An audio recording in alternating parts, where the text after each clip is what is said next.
दोस्तों, आज के वीडियो में हम बात करने जा रहे हैं मोहनजोदारो के बारे में। पाकिस्तान के सूबा सिंध में हजारों साल पुरानी तहजीब की निशानी मोयंजोदड़ो, सिंधी में मोयंजोदड़ो और उर्दू में अमूमन मोयंजोदड़ो भी, अंग्रेजी में मोयंजोदारो, वादी सिंध की कदीम तहजीब का एक मरकज़ था। ये लाड़काना से 20 किलोमीटर दूर और सखर से 80 किलोमीटर जनूब मगरब में वाक़ है। ये वादी सिंध की तहजीब के एक और अहम मरकज़ हड़प्पा सूबा पंजाब से 686 मील दूर है। ये शहर 2600 कब्ल मसीह मौजूद था और 1700 कब्ल मसीह में नामालूम वजूहात की बिना पर ख़त्म हो गया। ताहम माहिरीन के ख़याल में दरियाए सिंध के रुख की तब्दीली, सैलाब, बैरूनी हमला आवर या ज़लज़ला अहम वजूहात हो सकती हैं। इसे कदीम मिस्र और बैनुन नहरीन की तहजीबों का हम असर समझा जाता है। 1980 में यूनेस्को ने इसे यूनेस्को आलमी सकाफती वर्सा करार दिया। 1921 का वाक़या है कि राय बहादुर दयाराम साहनी ने हड़प्पा के मकाम पर कदीम तहजीब के चंद आसार पाए। इसके एक साल के बाद इसी तरह के आसार राखाल दास बैनर्जी को मोहनजोदड़ो की सरजमीन में दस्तयाब हुए। इसकी इत्तला हिंदुस्तानी महकमा आसार कदीमा को मिली। महकमा आसार कदीमा के director general sir John Marshall ने दिलचस्पी का इजहार करते हुए इन दोनों मकामात की तरफ तवज्जो दी। चुनांचे राय बहादुर दयाराम साहनी, डायरेक्टर अर्नेस्ट मैके और महकमा आसारियात के दीगर हुक्काम के तहत खुदाई का काम शुरू हुआ, ताहम खुदाई का काम मुकम्मल नहीं हो सका।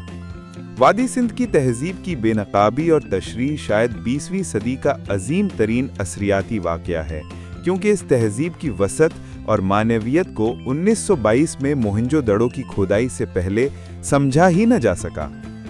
मोहनजोदड़ो के खंडर डोकरी से कोई 9 मील के फासले पर लाड़काना की हुदूद में वाक़े है और यहाँ पुराने शहर के तबाह होने के आसार हैं। मोहनजोदड़ो का अमूमी प्लान हड़प्पा जैसा ही था। शहर के मगरिब में किला है। शहर की गलियों की तरतीब व मकानात और अनाज घर सब हड़प्पा जैसे हैं। अलबत्ता यहाँ की मुनफरिद और सबसे नुमाया चीज़ बड़ा अशनान घर है, बड़ा गुस्ल खाना, बड़ी बावली या अजीम हम्माम। ये एक बड़ी सी इमारत है जिसके वस्त में एक बड़ा सा तालाब है। ये तालाब शिमालन जुनूबन 39 फुट लंबा और शर्कन गरबन 23 फुट चौड़ा और 8 फुट गहरा है। शिमाल और जुनूब दोनों सिमत से ईंटों के जीने अंदर उतरते थे, जिन पर लकड़ी के तख्ते चिपका दिए गए थे। तालाब की 4 दीवारी की बैरूनी सिमत पर भी लिक या बिटुमन का लेप किया गया है। लिक हाइड्रोकार्बन का कुदरती तौर पर निकलने वाला मादा है और फितरत में मुख्तलिफ हालात में दस्तयाब है। लिक के लेप से तालाब में से पानी के रसने का सद्देबाब किया गया है। इसी तरह मोहनजोदड़ो दरियाए सिंध के अंदर एक जजीरा नुमा खुश्की पर वाक़ था। इसके एक तरफ दरियाए सिंध था और दूसरी तरह दरियाए सिंध से निकलने वाला नाला, जिसे नारा कहते हैं, बहता था। ये आगे जाकर वापस दरिया में मिल जाता था। इसीलिए शहर की हिफाजत के लिए 1 मील लंबा हिफाजती बंद बांधा गया था। मोहनजोदड़ो में बार बार सैलाब की तबाहकारियों का सबूत मिलता है। सैलाब की लाई हुई गार से इस शहर की सतह इर्द गिर्द की जमीन से 30 फुट बुलंद हो गई। असल शहर मोहनजोदड़ो एक ही साइज के मुस्ततील ब्लॉकों पर मुश्तमिल था। हर ब्लॉक शुमालन जुनूबन 1200 फुट और शर्कन गरबन 800 फुट था। इसके अंदर छोटी गलियां कायमा जाविया पर एक दूसरे को काटती थीं।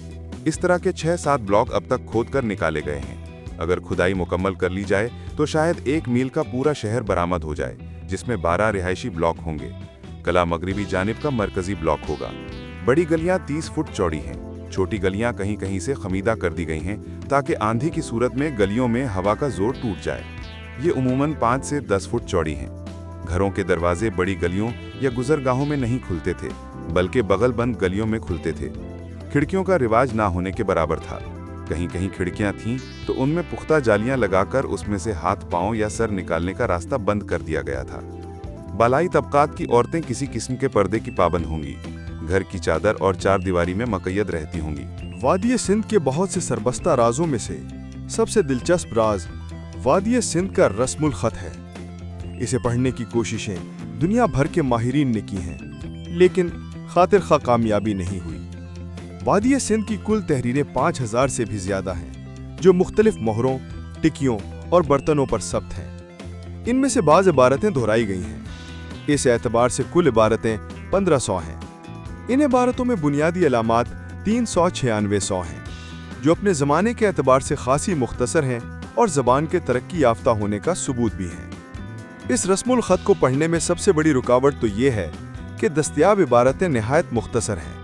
कोई सी तहरीर एक आध जुमले से ज़्यादा नहीं। सबसे तवील इबारत में सिर्फ 17 अलामतें या शक्लें हैं। कुछ लोगों का ख्याल है कि ये शायद बाज़ अफराद के नाम हैं, या कबीलों के नाम, या खिताबात, या किसी तिजारती इदारे या मंदिर या तिजारत के नाम हैं। मोहनजोदड़ो की खुदाई से जाहिर होता है कि ये शहर बदतदरीज ज़वाल पजीर हुआ।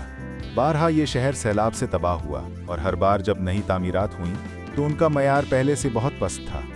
बड़े मकानों के मलबे पर छोटे और गंदे मकान बने, बड़े अनाज घर के ऊपर छोटे छोटे घटिया मकान बने और बतदरीज दारुल हुकूमत एक वसी और रीज़ कच्ची आबादी में तब्दील हो गया। इस गुर्बत की वजह खेतों की जरखीज़ी में कमी या आबपाशी के निज़ाम का आहिस्ता आहिस्ता नाकारा हो जाना था, या ईंटों और बर्तनों के भट्टियों में जलाने के जंगलात को काट काट कर ख़त्म कर देना समझा जाता है, जिसकी वजह से बारिशें कम हुईं और खुश्क साली हो गई। लेकिन मोहनजोदड़ो की खुदाई शुदा सतहों में कम से कम 3 सैलाबों का सबूत मिला है, जिससे शहर बिल्कुल तबाह हो गया। हो सकता है ऐसी तबाही निचले हिस्सा में भी आई हो। इन सैलाबों ने जो मिट्टी बिछाई है, उसके तज्जिये से पता चलता है कि ये मिट्टी ठहरे हुए पानी की है, बहते हुए पानी की नहीं, जिसका मतलब है दरिया के निचले हिस्से की ज़मीन अर्जियाती तब्दीलियों से ऊपर उठी, दरिया ने वापस हमला किया और शहर गर्क हो गया। ये था मोहनजोदारो के हिस्ट्री। अगला किसके बारे में वीडियो बनाओ, कमेंट में ज़रूर बताएं। मिलते हैं नेक्स्ट वीडियो में। खुदा हाफिज।